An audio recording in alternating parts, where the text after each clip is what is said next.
It's time to feel what you've been bottling up. Life in rural America isn't easy. The long hours, the constant pressures, the demands of the land, livestock, and family, it all takes a toll. We're tough and we've got grit, but somewhere along the way, toughness started meaning bottling up emotions and powering through. But here's the truth. That strategy, it's not working and it's poisoning us. Maybe you've noticed and maybe you haven't, but the numbers don't lie. We're breaking down and it's showing up in our bodies, our relationships, and in the rising suicide rates in agriculture. You don't have to carry any of it alone. There's another way. If you're ready to stop being weighed down and start moving forward, my one-on-one good movement guidance is now open. Visit the link in the show notes to learn more and see if one-on-one guidance could be for you.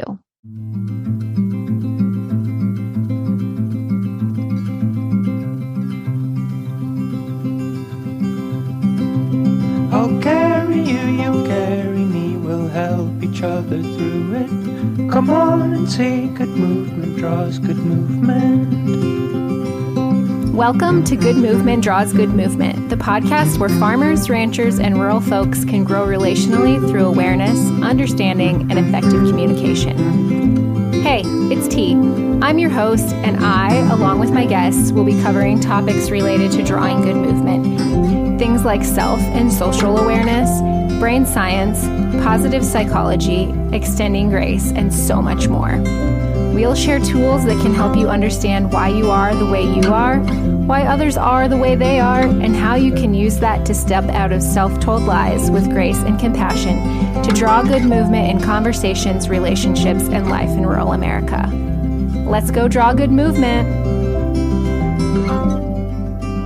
Welcome back to the Good Movement Draws Good Movement podcast. Today we have a guest that I'm super excited to have on the show, my friend Dannel Wissler. Dannel is a Lancaster County, Pennsylvania native. She's married to a farmer for over 30 years and is a mother of 4. Dannel is also a licensed professional counselor and the founder of Willow Oaks Counseling, where she counsels individuals, couples, and families who are seeking positive and healthy paths forward. Dannel is also the author of the book Saving Mr. Toad. I met Dannel in February at the first meeting of the Enneagram and Family Systems cohort in Dallas, Texas at Life in the Trinity Ministries. I was immediately drawn to Dannel. I don't know if I ever told you that, but I was immediately drawn to you. I'm glad because the feeling's mutual. Oh, yay. Dannel just has a quiet and welcoming way about her, and she's so full of wisdom. And so I'm really excited to have her on the show with us today. Before we dive more into the conversation, Dannel, would you tell us more about you and kind of how you got to where you are? Yeah, sure. It really is a place of sometimes I'm surprised myself because you wouldn't think that I could get to do what I do. I think that I have the best job in the world, right? But it's always so great when everybody feels that way. We married young. Randy and I knew each other since we were in 6th grade and got married at 19 and 20 and had our family and running a farming business. And so lots happening. When our oldest son graduated from high school, we have 4, 2 boys and 2 girls. I was able to wrap my mind around doing what I had always wanted to do, which is go back to college and finish my degrees. And so that's what I did. Yeah. And worked until I graduated knowing this isn't over until I'm licensed. So that's my story. That's how I came to be a licensed counselor and continue to be a farmer's wife. I love that. I really like that you, just because you were all done raising your kids, you didn't just give up on your dream of what you wanted to do. So I actually have thought about going back to school and I've resolved not to right now, but that doesn't mean I won't later. So I like that story. It's inspiring. It was frightening. It was scary. But what was most important to me and still is that my family's good, you know? and that I could be present for them. So it was slotted into these times, and I want to always be a learner and keep learning, keep being awake. Yeah. And I guess that desire to keep learning is sort of how we met, right? You wanted to keep learning, so you signed up for the cohort, and here we are. It's true. It's true. You just get that, I wonder what's next kind of feeling or thought. And okay, here we go. So this next question is because of a hilarious misunderstanding a couple of years ago, but I ask all my guests, when you first heard the phrase good movement, what did you think that meant before learning what I meant by it? I heard you say that at the cohort, and my initial thought was, is she a yoga instructor? And then I thought, that doesn't actually add up. And so then the more I listened to you, what a cool concept and idea. It's fantastic. Yeah. Just watching, it all connects and is interconnected. Mm-hmm. And it doesn't I really like asking people this question because whatever they say or whatever they think good movement is, it is. It is that. It applies across so much. So it works any way you slice it. Well, in ag, you have to see so much. Mm-hmm. You have to see the entire field. You have to see how the sections of them are doing. Is there a low ground where it's wet? Is there a knob where it's dry? The whole way down to what side of your corn look like? You know what I mean? So we have to be able to see and pick up those details. Okay. So you are the founder of Willow Oaks Counseling. Tell us more. I mean, you kind of started when you told us your story and how you got to be a counselor, but tell us more about Willow Oaks. What got you interested in counseling? What types of clients do you serve? What services do you offer? Do you offer online, in person? Just tell us all the things. Sure. Well, I mean, I had the privilege of working at local counseling offices in our county and got a wide variety of experiences.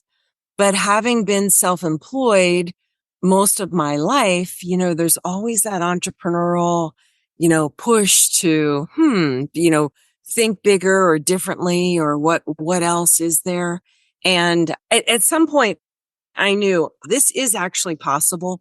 And so I opened up my office in 2019, and I love my office. It's just the best.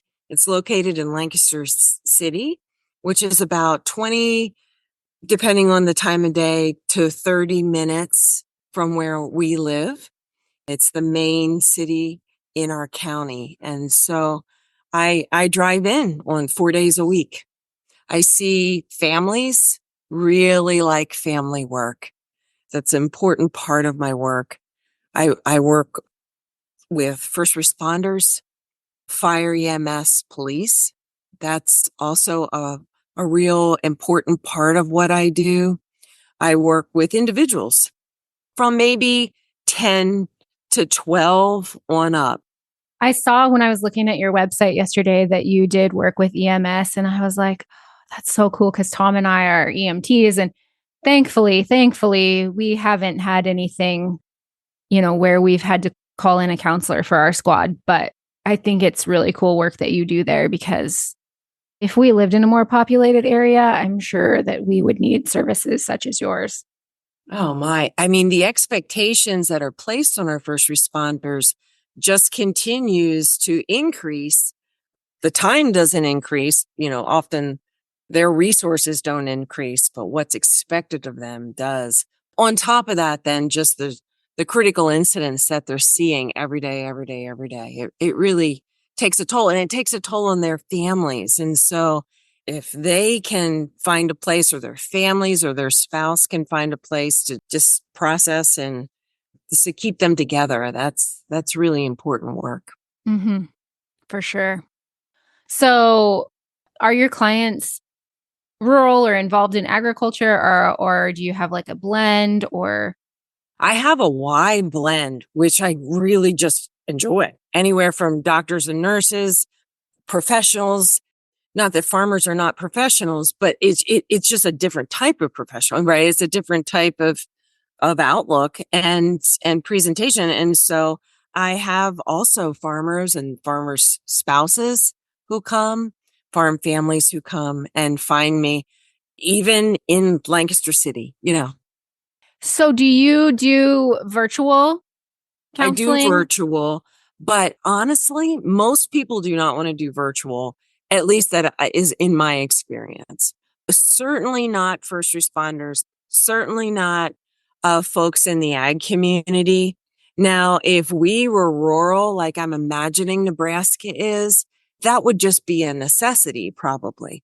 And that's when I find most people want to do or agree to do virtual. Hey, my kid's sick. Hey, I don't have time to get to you and to work. So can we just hop online? No problem. No problem. I prefer in person, but certainly can roll with virtual easily. It's a non-issue really for me. Mm-hmm. I guess my next question is if there's anyone listening who isn't near you, and I guess I don't even know if you're accepting new clients now, but like in Nebraska, you're right. It's rural, especially in our area, and there's not very many options to go in. But, and I know when you're licensed, you have to have licensure in your state or where you're serving. Are you only licensed in Pennsylvania? I'm only licensed in PA. Yeah, have considered for a few reasons other states, but right now I can only see folks in Pennsylvania.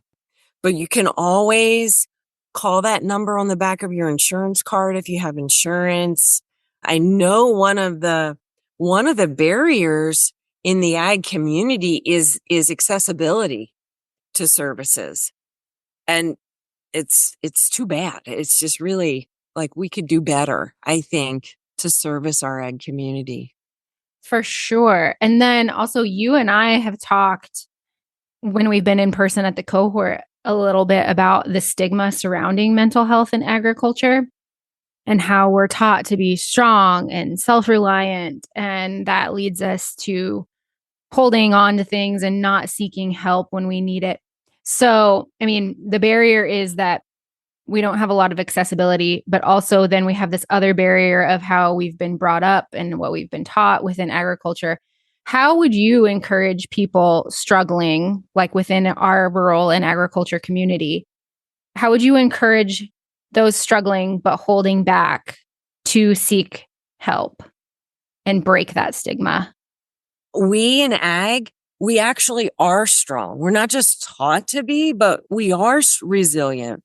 We are able to handle and do work that we can be proud of that is so much more than people who are not in ag can honestly comprehend sometimes, right? I mean, like my kids unloading hay when they were younger on hot July days, all day long, or just things like that you just, many people don't have to experience. And so we are able to handle a great deal of pressure and stress.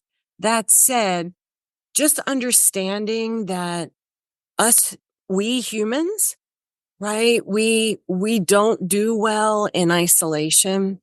We don't do well surrounding ourselves and becoming like our own little silo.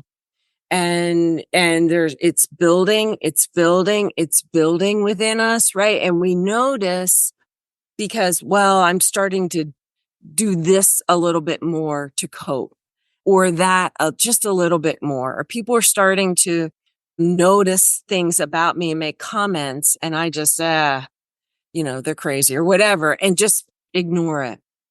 Just knowing that having one person, I'm not doing well, I'm not actually okay, it is so profound in just allowing us to be known. And when we can be known by one, it just allows us to get our head clear and stay anchored in the present rather than being all back here in the base part of our brain in survival. Mm.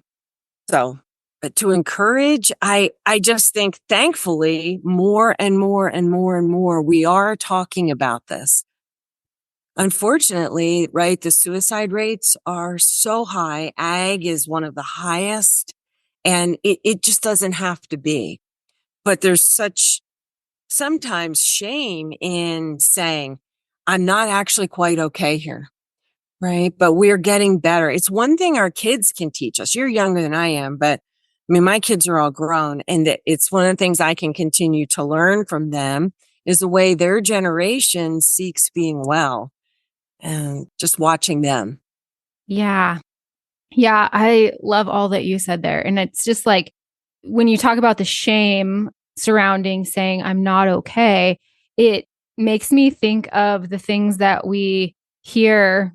Maybe other people, more suburban and urban people say it too, but for sure in rural America, I hear like, get back on that buckskin and rub a little dirt in it. And I don't know what's the other one. We say those.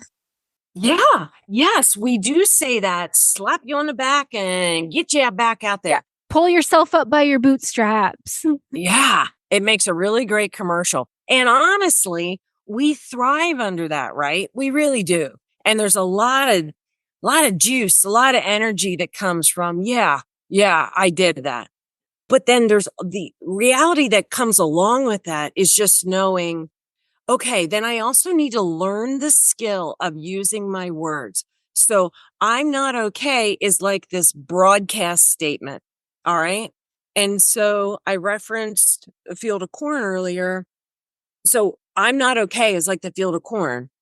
But if I can then track it and narrow it down, the row would be like, well, I'm feeling this financial pressure because up until 2 weeks ago, I had a great crop and now we had a hurricane come through and I'm losing my snap beans or fill in the blank. There could be 100 things. Okay. And then we narrow it down like to the row, to the section. And so till we get to that, say figuratively that ear of corn, that's us having the skill set to be able to say, actually, this is where I'm not okay. My kids are good. My marriage is good. My this is good. Yeah, good. Check, check, check. But man, I don't know. And I'm feeling intense pressure, here. And just having the skill to articulate that, it's not easy. It's a learned skill that we don't often teach. Mm-hmm. Well, I would almost say, and you can correct me if I'm wrong, but I would almost say that it's an unlearned skill because when we're babies, we have no choice but to listen to our emotions and use them to communicate with others. And then as we grow, we lose that. So it's unlearned and then again learned, if that makes sense. Sure. Well, yeah. I mean, we attach, and then the way we attach is the way that we do life. It's our kind of our first coping, right? And then and every family has its own dance. Every family on the planet. When mom's banging around in the kitchen a certain way, everybody knows what that means. When the middle kid or the youngest kid or the oldest kid does this, the other kids knows what that means. When dad comes through the door this way, we all know. And every family has their own little language, their own way of communicating. And so that's why I love that family work, because as we learn to, I don't know, I say fight well. It's not if these humans that I live with are going to offend me or get on my nerves or etc.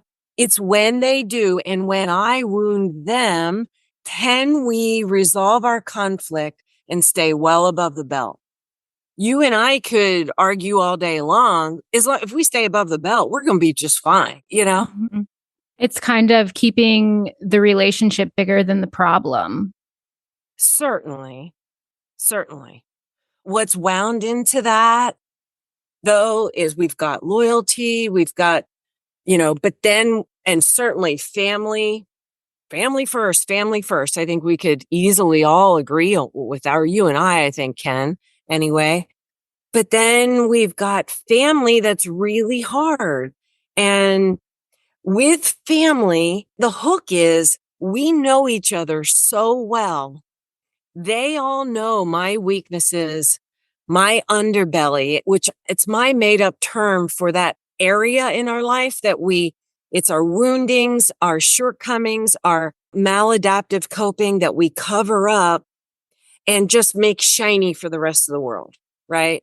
I cover it with my bling and nobody knows. So I could have 500 acquaintances or friends and they think I'm lovely. They don't know my underbelly, right? So we get to family and we know each other and it's easy to go low. It's easy to take pot shots. It's easy. That's hard work to heal in families. So roll up your sleeves, right? We learn how to do it because it matters that families stick it out. That doesn't mean they don't ever have to put boundaries up or etc. But we learn to do it well and we get help to do it. Yeah, I'm learning to really love boundaries. They used to be so hard for me, but I'm really enjoying them as of late. Yeah. And it's a word that our society uses a lot. So I don't want to overuse it, but it's basically me staying on my side of the street, right? I'm minding my business. It's not mine to fix or get into over there. I'm cheering you on over there. I want the best for you, but I'm not dashing over there to get into what's not my work to do. Right. I'm saying yes when it's mine to do, and I'm saying no when it is not mine to do. Yes. And that can be hard to discern too at times. What's mine to do? Because sometimes the answer is nothing. And that's hard. It is especially hard for a mama, for, somebody who's a business owner, right? A farmer's wife, a rancher's wife, a rancher, right? And so, yes, it is hard. It's hard to mind my business. Yes. Yes. So we talk about rural America and agriculture, and how has living and being in agriculture and raising your family rurally affected your counseling? Or maybe affected isn't the word. That's not a right word. I don't like it. Influenced your counseling. And then conversely, how has your experience in counseling influenced how you live rurally and still raise your family? I know your kids are grown and gone, but I feel like motherhood is lifetime position. So, Oh, sure. Yeah. It's funny. My youngest, when I was going through my academic work and in grad school, my youngest was like late elementary school because there's 9 years between our oldest and youngest. And so, if I would say something, she would like, remember the Transformers and how they would transform from an animal to a whatever. I don't know. I don't even remember. But she would like go through this like ching, ching, ching, ching, ching, like, oh, mom's got her counseling, voice on again. And I'm like, I'm not counseling you. I'm telling you to go clean your room. And so it's just, and so how it has influenced my family, if anything, I think just the determination to be well myself and keep working on my own stuff and learning, but really knowing if I'm well, it will splash onto my people. And I do anything for any of them. And so that's certainly determination. Certainly, hey guys, go fight well or whatever, stay connected. I just think always being an entrepreneur in the ag community, having to be gritty enough to do what comes with being a successful person in ag, it translates into every area of your life. That's why on an application, if somebody sees, oh, this guy's an ag, he's a farm boy, right? People want farm boys. People want women who were raised on farms and girls who are coming up through because they know they have a work ethic. They know they have, manners and respect and all the things they can think critically and independently, all the things that we have to do that we just expect from our kids, that just makes them successful everywhere. I love that. If I'm well, some of that will splash onto my kids. I love it because it speaks to the good movement, draws good movement. Ah, does it? Oh, good. Yeah, Yeah. because when you're well, then, that splash onto others encourages them to do well or draw into their own good movement with you. And so I love that. Yeah, it doesn't mean like that I'm the expert here, folks. It just means I'm just working really hard to be as balanced as I can. Yeah. Mm-hmm. And I mean, at least for kids, well, for all humans, we learn better through imitation. So when people see us doing well, they're more apt to work to get well themselves over us telling them, you need to get well and you need to do this. At least I do. I learn way more through imitation than I do someone telling me something. Oh, yeah. Me too. I mean, that was one of the best advice I ever got 30 years ago was look for a woman who's a stage ahead of you and keep an eye on her. And then if you like what you're seeing, do what she's doing in raising kids, in running a business, in managing a home, right? And so I totally agree with you. And you don't even have to let her know that that's what's happening. You don't have to let her know that she's your Right. mentor for her to be your mentor or him or whoever it is. Sure. Agreed. Yeah. And I didn't. Because what was I going to do? Walk up to her and say, can I just watch you like a stalker? Yes or no? You know what I mean? Never know. You know what I mean? I just am like, oh, boy, what? So, yep. Eyes wide open, looking, just watching. Yeah. Yeah. And also watching folks who were working hard, but, well, I don't want to actually imitate that. And so learning from both. Yes. When I was still in college, Tom and I, Tom's my husband. I've told you his name, right? Yeah. Mm-hmm. So Tom and I, we were working together and we were having a conversation about someone who we knew. And I was like, you know what? I still think you can learn something from anybody.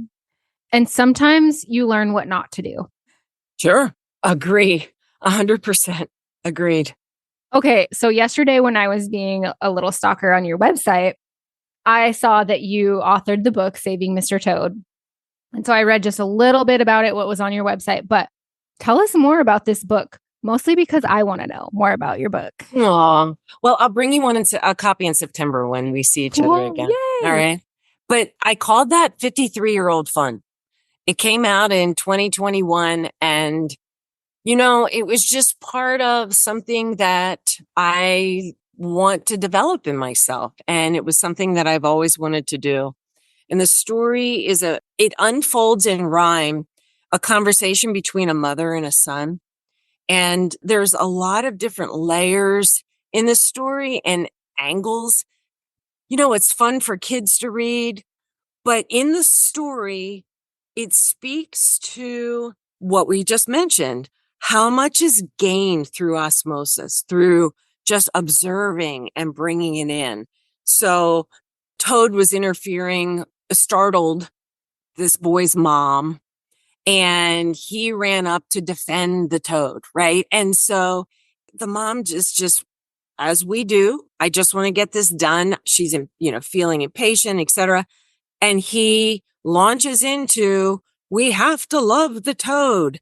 And she chooses to sit down on the bucket, which I wish that I had sat and paused when my kids were younger much more often than I did. Right. And so she sat and paused and asked, what are you talking about? And then he begins to cite all of the ways that she had taken them and the family had served the community. Homelessness, going to Haiti, all the different ways. And then in the end, of course, they head back down to the pond. But to me, it spoke to, it's just not easy being a busy parent, certainly a mom, and, trying to do that well. And then being encouraged like, oh, they actually are watching, for better or worse. They're watching. Oh, I can't wait to get my copy. Yeah.